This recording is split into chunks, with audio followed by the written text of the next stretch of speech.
बिस्मिल्लाहिर्रहमानिर्रहीम। Welcome to Cantab publishers video session. Cantab lecture series में आज जिस मजमून को समझने जा रहे हैं हम वो है साइंस, और यह साइंस ग्रेड 6 के लिए है। इन लेक्चर्स को समझने के लिए जिन रिसोर्सेज की आपको ज़रूरत पेश आएगी उनमें शामिल है साइंस 6 की कैम्ब्रिज स्कॉलर सीरीज़ की टेक्स्ट बुक। इसके साथ साथ कुछ होमवर्क दिया जाएगा आपको। इस होमवर्क के लिए और कुछ एक्टिविटीज़ के लिए जिस चीज़ की ज़रूरत पेश आएगी वो है समर पैक ग्रेड 6 के लिए। इसके साथ साथ अगर पेरेंट्स और टीचर किसी किस्म की कुछ रहनुमाई चाहें तो इनके लिए रिसोर्स पैक ग्रेड 6 के लिए एक बहुत ही यूज़फुल साबित होगा। साइंस का समर पैक और रिसोर्स पैक दोनों कैंटब की वेबसाइट पे इजीली सॉफ्ट फॉर्म में अवेलेबल है। ग्रेड 6 की साइंस से चैप्टर 5 पढ़ रहे हैं हम, जो कि मैटर की डिफरेंट फॉर्म्स के बारे में है, और ये डिफरेंट फॉर्म्स मैटर की कॉम्पोजिशन की बेस पे बनाई गई हैं। दूसरे लफ्ज़ों में आप ये कह सकते हैं कि हम मैटर की क्लासिफिकेशन के बारे में पढ़ रहे हैं, और ये मैटर्स के डिफरेंट ग्रुप्स हैं। आज हम लेक्चर 10 स्टडी करेंगे। ये हमारा 10th लेक्चर है, जिसमें हम सेपरेशन टेक्निक्स पढ़ेंगे कि एक मिक्सचर के कंपोनेंट्स को कैसे सेपरेट आउट किया जा सकता है। अब क्वेश्चन arises कि why we are separating out the components of mixture and why not we are separating the components of compound? The answer is the components of compound are combined chemically. They cannot be broken down or decomposed by simple physical methods, whereas in a mixture the components combine physically. There are just physical forces that combine the components of a mixture. So that's why they can be separated out by simple physical methods. Two of these methods have been discussed in lecture 9, that was filtration to separate out the insoluble solids, as well as we studied the evaporation that is useful to help to separate out the components of a soluble solid mixture. And now we are going to study another two methods, distillation. Distillation is used to separate out the components of a liquid mixture such as alcohol and water, acid and water, base and water.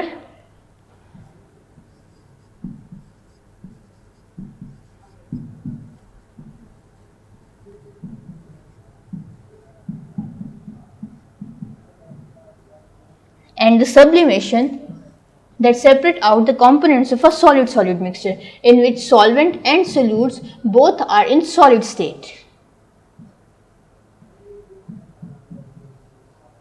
And in distillation, the sample which is used to separate out both the solvent and the solute are in liquid phase. The SLO that will be achieved through this lecture is separate mixture using a variety of techniques.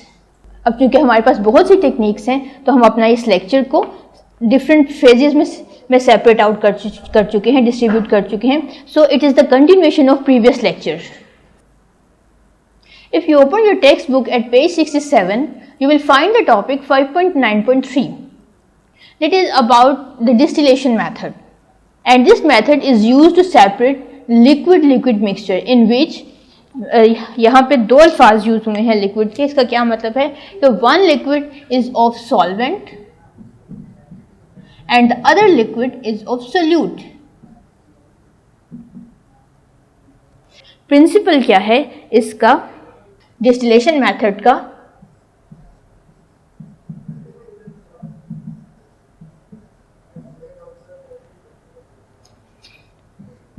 Heating of solute, heating of mixture,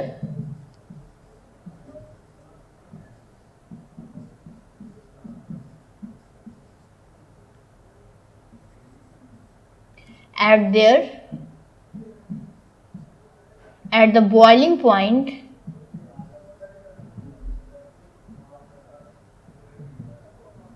of interested component. यानी जिस component को हम target करना चाह रहे हैं, separate out करना चाह रहे हैं, उस कंपोनेंट के बॉइलिंग पॉइंट तक हम इस मिक्सचर को हीट अप करेंगे.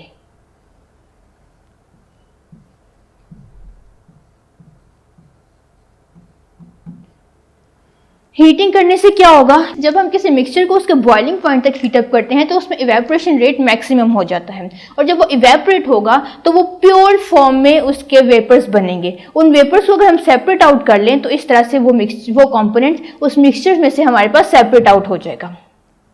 यानी कि आपके पास जैसे कि इस फ्लास्क में आप देख रहे हैं कि एक मिक्सचर है जिसमें दो लिक्विड्स प्रेजेंट हैं, और इनमें से एक लिक्विड को हम सेपरेट आउट करना चाहते हैं। लिक्विड सपोज करें कि लिक्विड ए को हम सेपरेट करना चाहते हैं जिसका बॉइलिंग पॉइंट 78 डिग्री है, और दूसरा लिक्विड वाटर है जिसका बॉइलिंग पॉइंट 100 डिग्री सी है। तो हम क्या करेंगे कि चूंकि हमारा टारगेट लिक्विड कंपोनेंट जिसे सेपरेट करना है वो लिक्विड ए है 78 बॉइलिंग पॉइंट के साथ, तो हम अपने मिक्सचर को 78 टू 80 डिग्री तक हीट अप करेंगे। इसका टेम्परेचर इस थर्मोमीटर के थ्रू मेंटेन करेंगे, और जब वो हीट अप होगा तो यहाँ से उसके वेपर्स बनना शुरू हो जाएंगे। ये जो वेपर्स हैं ये लिक्विड ए के हैं। ये वेपर्स इवेपोरेट होंगे, चूंकि गैसेस इवेपोरेट होती हैं, ऊपर की तरफ उठती हैं। जब ये वेपर राइज अप होंगे तो ये इस ट्यूब में से, इस पाइप में से गुजरेंगे जिसे कंडेंसर कहा जाता है। जब इस कंडेंसर से गुजरेंगे तो ये कंडेंसर को वाटर सप्लाई के साथ फैसिलिटेट किया गया है। एक तरफ से वाटर का इनलेट है और दूसरी तरफ वाटर का आउटलेट है। अब क्या होगा, जब ये वाटर सप्लाई यानी ठंडा पानी इन वेपर्स में से गुजरेगा, ये हॉट वेपर्स इस कंडेंसर के पाइप में से गुजर रहे हैं जिसे water supply, cold water supply के साथ फैसिलिटेट किया गया है। तो जैसे ही ये इन वेपर से कोल्ड वाटर टकराएगा ये दोबारा लिक्विफाई हो जाएगा। लिक्विड ए कंडेंसर में पहुंच के दोबारा लिक्विफाई हो जाएगा, जिससे, और ये लिक्विड के वेपर्स हम कलेक्ट कर लेंगे एक और सेपरेट बीकर में, जैसे कि आप देख सकते हैं इस फिगर में। अब ये जो लिक्विड हमारे पास आएगा इसे डिस्टिलेट कहेंगे, और ये प्योरेस्ट फॉर्म है लिक्विड ए की, क्योंकि ये वेपर्स को कंडेंस करके बनाया गया है।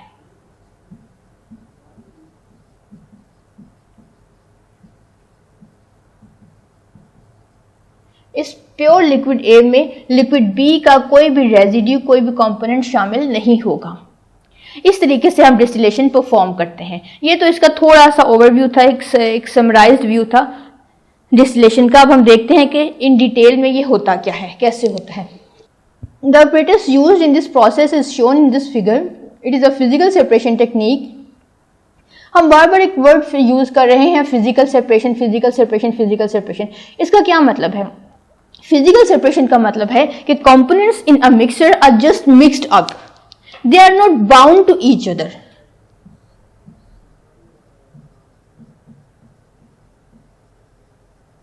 Components are just mixed up. They do not have chemical bonds with each other. They do not have chemical interactions.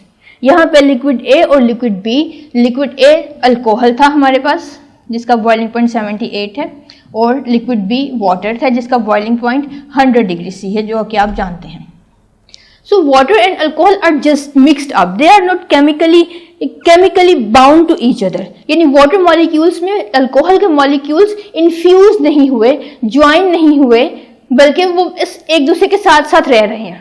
तो इस फिजिकल कॉम्बिनेशन को हम फिजिकल टेक्निक्स के थ्रू सेपरेट कर सकते हैं, और डिस्टिलेशन भी इसीलिए एक सेपरेट फिजिकल टेक्निक है कि ये जस्ट मिक्स्ड अप कंपोनेंट्स को, लिक्विड्स को सेपरेट कर सकती है on the basis of their boiling points. That separates components through difference in boiling points. अब आपने देखा कि इन दोनों components में boiling point में कितना फर्क था।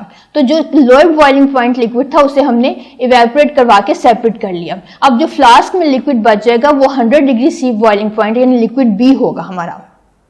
अगर इन दोनों के बॉइलिंग पॉइंट सेम होते, सिमिलर होते, यानी इसका भी 78 होता और इसका भी नियर अबाउट 80-81 होता, तो हम कभी भी डिस्टिलेशन टेक्निक ऑपरेट ना करते, डिस्टिलेशन को अप्लाई ना करते, फिर हम किसी और टेक्निक की तरफ जाते। डिस्टिलेशन बेस ही बॉइलिंग पॉइंट के डिफरेंस पे करती है, और यही इसका प्रिंसिपल भी है। The technique involves 2 step: evaporation, changing liquid into vapours.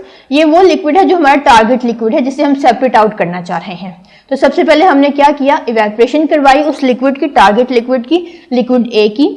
जब वो वेपर्स बन गए तो उन वेपर्स को हमने ठंडा कर लिया कंडेंसर में।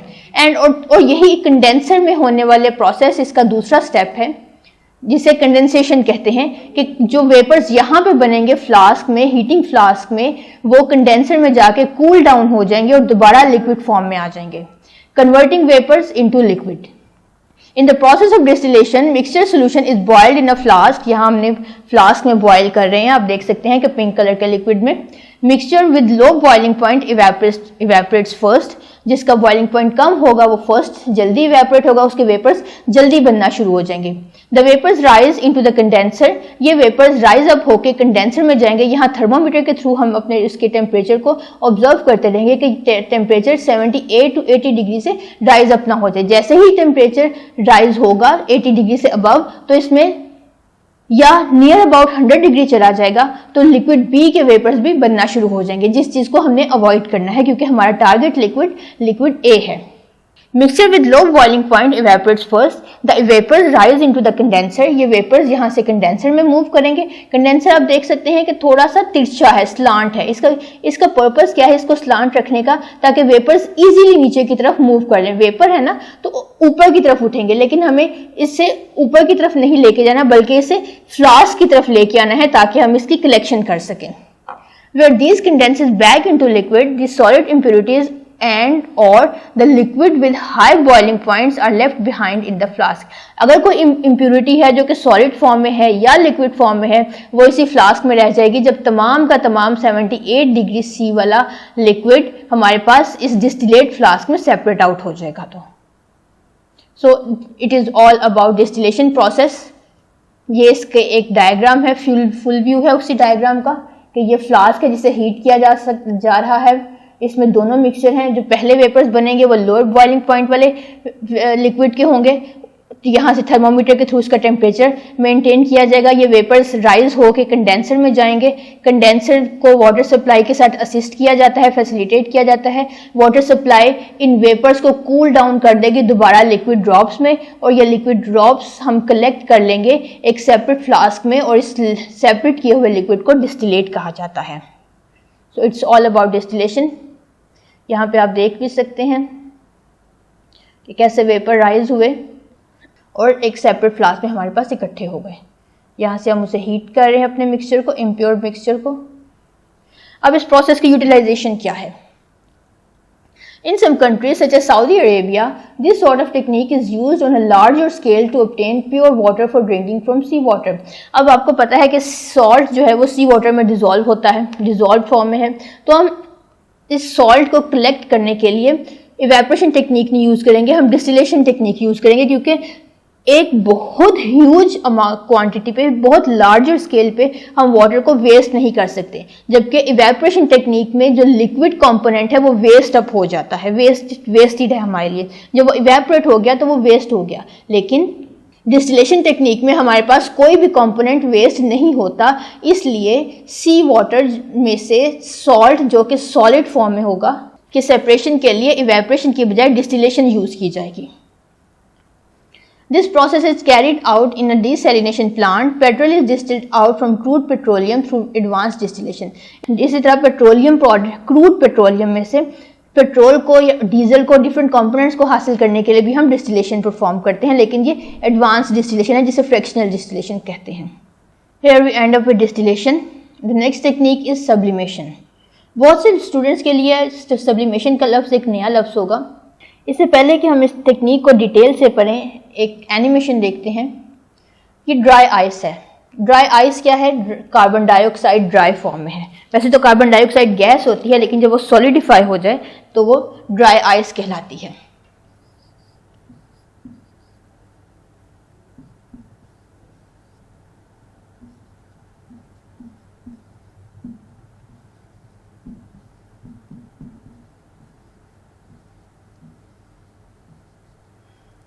कार्बन डाइऑक्साइड सॉलिडिफाइड फॉर्म में ड्राई आइस होती है। अब आप देख रहे हैं कि ये कैसे, इस वीडियो में देख सकते हैं कि इस ड्राई आइस को कोई हीटिंग नहीं की जा रही, सिस्टम में कोई भी हीट नहीं है, बस जस्ट बाउल में ड्राई आइस के क्यूब्स रखे हैं और वो खुद से उसके फ्यूम्स बन रहे हैं, वो स्मोकी फॉर्म में चेंज होता चला जा रहा है। ये इस प्रोसेस को क्या कहते हैं? ये ड्राई आइस असल में सब्लिमेट हो रही है। और सब्लिमेशन का यही मतलब है कि सॉलिड फॉर्म से डायरेक्ट गैशियस फॉर्म में चेंज हो जाना। जब भी कोई solid material direct gaseous form में चेंज होगा without passing through liquid phase is called sublimation. इनके दरमियान में लिक्विड फेज नहीं आएगी, so it is called sublimation. वरना यूजुअली जो फेज चेंज के प्रोसेसेस हैं, जैसा कि वाटर है, वाटर अगर आइस फॉर्म में है हमारे पास, स्नो फॉर्म में है, तो क्या होगा, सबसे पहले वो सॉलिड स्टेट है, यानी उसकी आइस फॉर्म जो है उसकी सॉलिड स्टेट है। जब उसको मेल्ट किया जाएगा तो वो लिक्विड में चला जाएगा, वाटर फॉर्म में आ जाएगा। जब उसको मज़ीद हीट प्रोवाइड की जाएगी तो वो गैशियस फॉर्म में चेंज होगा, और ये उसकी स्टीम फेज है। यानी जो यूजुअल प्रोसेस है फेज चेंज का, उसमें सॉलिड से पहले लिक्विड बनता है, लिक्विड से फिर गैस बनती है। लेकिन ये जो सब्लिमेशन का स्पेशल प्रोसेस है, स्पेशल चेंज है, इसमें सॉलिड डायरेक्ट चेंज होता है गैशियस फेज में, ये दरमियान में लिक्विड में चेंज नहीं होता। जैसा कि आप इस एनिमेशन में देख सकते हैं कि सॉलिड ड्राई आइस की सॉलिड क्यूब्स डायरेक्ट ट्रांसफॉर्म हो रही हैं गैशियस फॉर्म में, डायरेक्ट उसके फ्यूज बन रहे हैं, आपको कोई लिक्विड सा मटीरियल नीचे दिखाई नहीं दे रहा। और ये हम इसे हीट अप नहीं कर रहे, ये रूम टेम्परेचर पे ये प्रोसेस कंटिन्यू है। जबकि जो नॉर्मल फेज चेंज के प्रोसेसेस हैं उसमें हीट एक्सटर्नली प्रोवाइड करना पड़ती है। ये एक और पिक्चर देखिए, एक और एनिमेशन देखिए कि इसमें भी ड्राई आइस थी। ये ड्राई आइस को हमने एक बीकर में रखा और जैसे ही वो रूम टेम्परेचर पे आए उसके फ्यूम्स बनना शुरू हो गए। अब अगर इन फ्यूम्स को हम किसी तरह से कलेक्ट कर लें तो हमारे पास प्योर फॉर्म में मटेरियल दोबारा मिल जाएगा। यही वो टेक्निक है जिसे हम यूज करते हैं सब्लिमेशन में। अगर कोई कंपाउंड ऐसी कैपेसिटी रखता है कि वो सॉलिड स्टेट से डायरेक्ट गैशियस स्टेट में चला जाए, तो ऐसे सब्सटेंस को प्यूरिफाई करने के लिए, उसमें से इम्प्योरिटीज को अलग करने के लिए सब्लिमेशन टेक्निक यूज की जाती है। इस टेक्निक का प्रिंसिपल ये है कि सॉलिड स्टेट से डायरेक्ट गैशियस स्टेट में चले जाना without passing through liquid phase. Liquid phase नहीं आती सब्लिमेशन में। अब यहाँ पे अगर कोई इम्प्योरिटीज भी साथ प्रेजेंट हो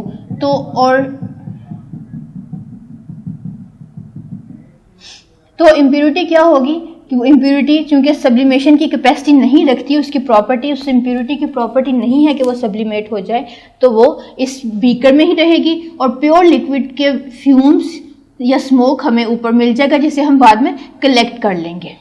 इस तरह से ये प्रॉपर्टी भी एक्सप्लॉइट की जाती है सब्सटेंसेस को प्यूरिफाई करने के लिए। लेकिन ये ऐसे सब्सटेंसेस के लिए है which have the ability to go into gaseous phase without passing through liquid phase. और यही हमारी नेक्स्ट टेक्निक है जिसमें हम सॉलिड सब्सटेंसेस में से, सॉलिड मिक्सचर में से किसी भी एक डिजायर्ड मटेरियल को जिसकी कैपेसिटी है सब्लिमेट होने की सेपरेट आउट करेंगे। पेज देखिए 68 और टॉपिक है 5.9.4। अब यहाँ पे भी दो सॉलिड के वर्ड्स हैं। एक सॉलिड सॉल्वेंट होगा और दूसरा सॉलिड सोल्यूट फॉर्म में होगा, यानी कम फॉर्म में होगा। सॉल्वेंट ज़्यादा अमाउंट में प्रेजेंट होगा और सोल्यूट कम अमाउंट में प्रेजेंट होगा। सो इसमें से जिस सब्सटेंस की, जिस कंपोनेंट की कैपेसिटी भी सब्लिमेशन की होगी वो सेपरेट आउट हो जाएगा। अब हम इसे स्टडी करते हैं। Solids from other solids can be separated out by another technique. It is called sublimation. To do so, we should pay attention to the individual physical properties of the components. If, for example, you wish to separate two solids, one of which sublimes, then this property should dictate the use of sublimation method.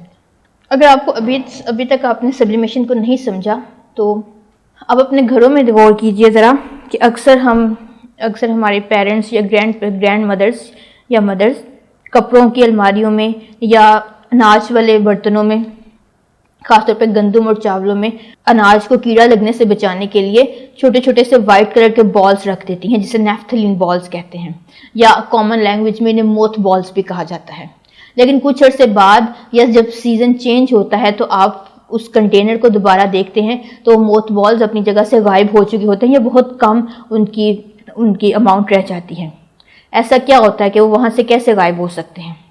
असल में ये होता है कि naphthalene या वो moth balls जो कपड़ों की अलमारियों में या अनाज के कंटेनर्स में कीड़ा लगने से बचाने के लिए रखे जाते हैं, असल में वो सब्लाइम हो जाते हैं। उनमें कैपेसिटी होती है सब्लिमेशन की, यानी वो कुछ ही वक्त के बाद सॉलिड स्टेट से गैशियस स्टेज में यानी अपने वेपर्स में चेंज हो जाते हैं और हमें दिखाई नहीं देते। सो आप ये मत समझिए कि वो वहाँ से कोई उठा के ले गया या कोई magic, just like magic. It's not magic, it's the scientific theory behind that the mothballs have the ability to sublime, and when they sublime they change their phase from solid to into gaseous change. You have noticed in your homes that mothballs kept in your wardrobes for protection against fungus vanished after few months. Where are these went? These mothballs are of naphthalene, which has the property to evaporate. They turn into vapors and disappear. ये liquid form में नहीं जाते, direct gaseous form में चले जाते हैं। अब हम अपने मिक्सचर को सेपरेट करेंगे इस टेक्निक के थ्रू। और हमारा मिक्सचर क्या है? आयोडीन और सॉल्ट का। इन दोनों इस मिक्सचर में से आयोडीन एक ऐसा सब्सटेंस है जो सब्लाइम होने की कैपेसिटी रखता है। In the case of iodine salt mixture, दोनों ही सॉलिड स्टेट में है। The iodine sublimes but salt does not. So iodine can be separated by heating the mixture in a funnel as shown in figure 5.14। अब आप आ जाइए अपनी figure की तरफ। ये सब्लिमेशन का सेटअप है सारा। इस सेटअप में क्या होता है कि हमारे पास एक पेट्री डिश ले लें या कोई भी एक प्लेट ले लें, चाइना डिश, पेट्री डिश, कुछ भी आप यूज़ कर सकते हैं। उस पेट्री डिश में अपना मिक्सचर हम रखते हैं जिसे सेपरेट आउट करना है। और इस मिक्सचर को हम हीट पर ट्राईपॉड स्टैंड के ऊपर रखेंगे। ट्राईपॉड स्टैंड के ऊपर वायर गॉज रखेंगे और इसे बंसन बर्नर के थ्रू हीटिंग करेंगे। हीटिंग करने से क्या होगा कि वेपर्स प्रोड्यूस होंगे और इन वेपर्स को हमने कलेक्ट करना है। और कलेक्ट करने के लिए वेपर्स को क्या करेंगे कि एक फनल को, ग्लास फनल को उल्टा करके इस चाइना डिश के ऊपर रख देंगे, इस तरह से कि इसकी साइड सील हो जाए, यहाँ से कोई भी वेपर्स इस्केप ना कर सके। और चूंकि फनल का सेकंड एंड भी ओपन होता है तो उसको क्लोज करने के लिए कॉटन वूल यहाँ पे लगा दी जाती है ताकि वेपर्स इस्केप आउट ना हो और ठंडे होके हमें यहाँ से मिल सकें। क्योंकि जब वेपर्स बनेंगे, वेपर्स को हम कलेक्ट कर लेंगे बाय कूलिंग द फनल। सो हम हीट प्रोवाइड करेंगे। हीटिंग से इवेपोरेशन रेट तेज़ होता है, ज़्यादा होता है। सो जो जिस सब्सटेंस की कैपेसिटी भी मिक्सचर में से सब्लाइम करने की होगी, उसके वेपर्स प्रोड्यूस होंगे। वो वेपर्स ऊपर की तरफ उठेंगे और फनल की दीवारों के साथ स्टिक हो जाएंगे। जैसे कि आप देख सकते हैं कि ये प्योर जो आयोडीन है वो फनल के साथ स्टिक अप हो चुकी है। इस आयोडीन को हम बाद में स्क्रैच आउट कर लेंगे और हमारे पास प्योर आयोडीन हासिल हो जाएगी। The iodine sublimes and reforms on the cool inverted funnel. The iodine thus obtained at the bottom is free from impurities which remains in the heating basin। और ये जो सॉल्ट होगा जो हीटिंग बेसिन में रह जाएगा, ये आयोडीन फ्री हो जाएगा। आयोडीन भी सॉल्ट फ्री हो जाएगी और सॉल्ट भी आयोडीन फ्री हो जाएगा। इस तरह से हम सब्लिमेशन के थ्रू भी अपने मिक्सचर को सेपरेट आउट कर सकते हैं। ये एक और एनिमेशन है जिसमें आप देख सकते हैं कि ये आयोडीन बॉल्स थे। इन आयोडीन बॉल्स को हमने बीकर में रखा, बीकर को हीट अप किया तो ये आयोडीन के वेपर्स बनना शुरू हो गए।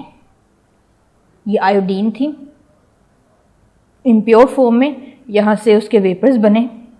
अब इन वेपर्स को हम ठंडा करके कलेक्ट कर लेंगे। Next comes the homework from your review exercise that is at page 71। From this section part A of review exercise you will solve question number 5। Pure ammonium chloride can be obtained through the process of filtration, distillation, sublimation or evaporation। ख्याल रहे कि ammonium chloride has the ability to sublime. So हम किसके technique के through से separate करेंगे आप बेहतर जानते हैं, आप उसका सर्कल फिल करेंगे। नंबर 6 क्वेश्चन सॉल्व करेंगे। We want to drink ocean water, which technique is suitable to make it drinkable. Ocean water को हम यूजुअली ड्रिंकेबल नहीं समझते क्योंकि उसमें सॉल्ट्स की एक बहुत बड़ी अमाउंट डिज़ोल्व होती है। सो अगर हमें किसी जगह पे ओशन वाटर को यूज़ करना पड़े तो हम किस टेक्निक के थ्रू इसे ड्रिंकेबल बना सकते हैं? क्या फिल्ट्रेशन के थ्रू बनाया जा सकता है, सब्लिमेशन के थ्रू, डिस्टिलेशन के थ्रू या क्रोमेटोग्राफी के थ्रू? कि जो भी राइट आंसर होगा आप उसका सर्कल फिल करेंगे। Then you will solve question number 7। In which situation would a chemist use distillation. Distillation की टेक्निक किस सिचुएशन में यूज़ की जाती है? To change a liquid into a gas phase, liquid को गैस में चेंज करने के लिए। टू सेपरेट इनसॉल्युबल सॉलिड, किसी मिक्सचर में से इनसॉल्युबल सॉलिड को सेपरेट करने के लिए। टू प्यूरिफाई अ सॉलिड, या फिर किसी सॉलिड मिक्सचर को प्यूरिफाई बनाने के लिए। या फिर to separate a liquid mixture component, या फिर एक लिक्विड मिक्सचर है जिसमें दोनों कंपोनेंट्स लिक्विड हैं, ऐसे मिक्सचर को सेपरेट करने के लिए डिस्टिलेशन यूज़ की जाती है। जो भी करेक्ट आंसर है आप उसका सर्कल फिल करेंगे। क्वेश्चन नंबर 10 सॉल्व करेंगे आप। Identify the change of state in sublimation process. Sublimation process में किस तरह का फेज चेंज आता है? 4 ऑप्शन हैं, 4 फेज चेंजेस दिए गए हैं, इनको गौर से देखिए और करेक्ट फेज चेंज का सर्कल फिल कीजिए। Then comes page 72 part B की तरफ आइए, जिसमें आपने शॉर्ट क्वेश्चनिंग करनी है, शॉर्ट आंसरिंग लिखनी है कि आपने अपने आंसर को 3 to 4 सेंटेंसेज में बाइंड अप करना है। यहाँ से आप क्वेश्चन नंबर 5 सॉल्व करेंगे। How does sublimation purify a substance. Sublimation technique के थ्रू हम एक सब्सटेंस को कैसे प्यूरिफाई कर सकते हैं वो आप बताएंगे। क्वेश्चन नंबर 6 देखिए, upon which basis distillation chromatography work. इसमें से अभी हमने डिस्टिलेशन स्टडी किया है, क्रोमेटोग्राफी टेक्निक स्टडी नहीं की, सो आप सिर्फ डिस्टिलेशन का वर्किंग प्रिंसिपल भी वही बताएंगे कि डिस्टिलेशन का वर्किंग प्रिंसिपल क्या है, वो कैसे काम करती है। फिर आप क्वेश्चन नंबर 7 सॉल्व करेंगे। Some of the drinking water is obtained by purifying the river water. Drinking water के कुछ अमाउंट हम रिवर वाटर को प्यूरिफाई करके भी लेते हैं। वो डिस्टिलेशन और filtration produce the purest water from the river water. अब इस रिवर वाटर को ड्रिंकेबल बनाने के लिए हम डिस्टिलेशन टेक्निक यूज़ करेंगे या फिल्ट्रेशन टेक्निक यूज़ करेंगे। Give a reason to answer. आपने अपने आंसर के लिए रीज़न भी देनी है कि आप कौन सी टेक्निक यूज़ करेंगे और क्यों यूज़ करेंगे। यहाँ पे याद रहे कि रिवर वाटर में सॉल्ट्स की अमाउंट बहुत कम होती है as compare to oceans. Oceans का वाटर ज़्यादा सॉल्टिश होता है, जबकि रिवर का वाटर फ्रेश वाटर कहलाता है क्योंकि उसमें डिजॉल्व्ड अमाउंट ऑफ सॉल्ट्स बहुत कम होती है। Next comes part C. From here you will solve question number 3 of which you have to write in detail answer. Explain distillation, give its uses in everyday life. Distillation के आपने uses explain करना है, diagram बनानी है और everyday life में उसके uses बताने हैं।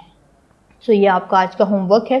टिल नेक्स्ट लेसन, अल्लाह हाफिज़, थैंक यू।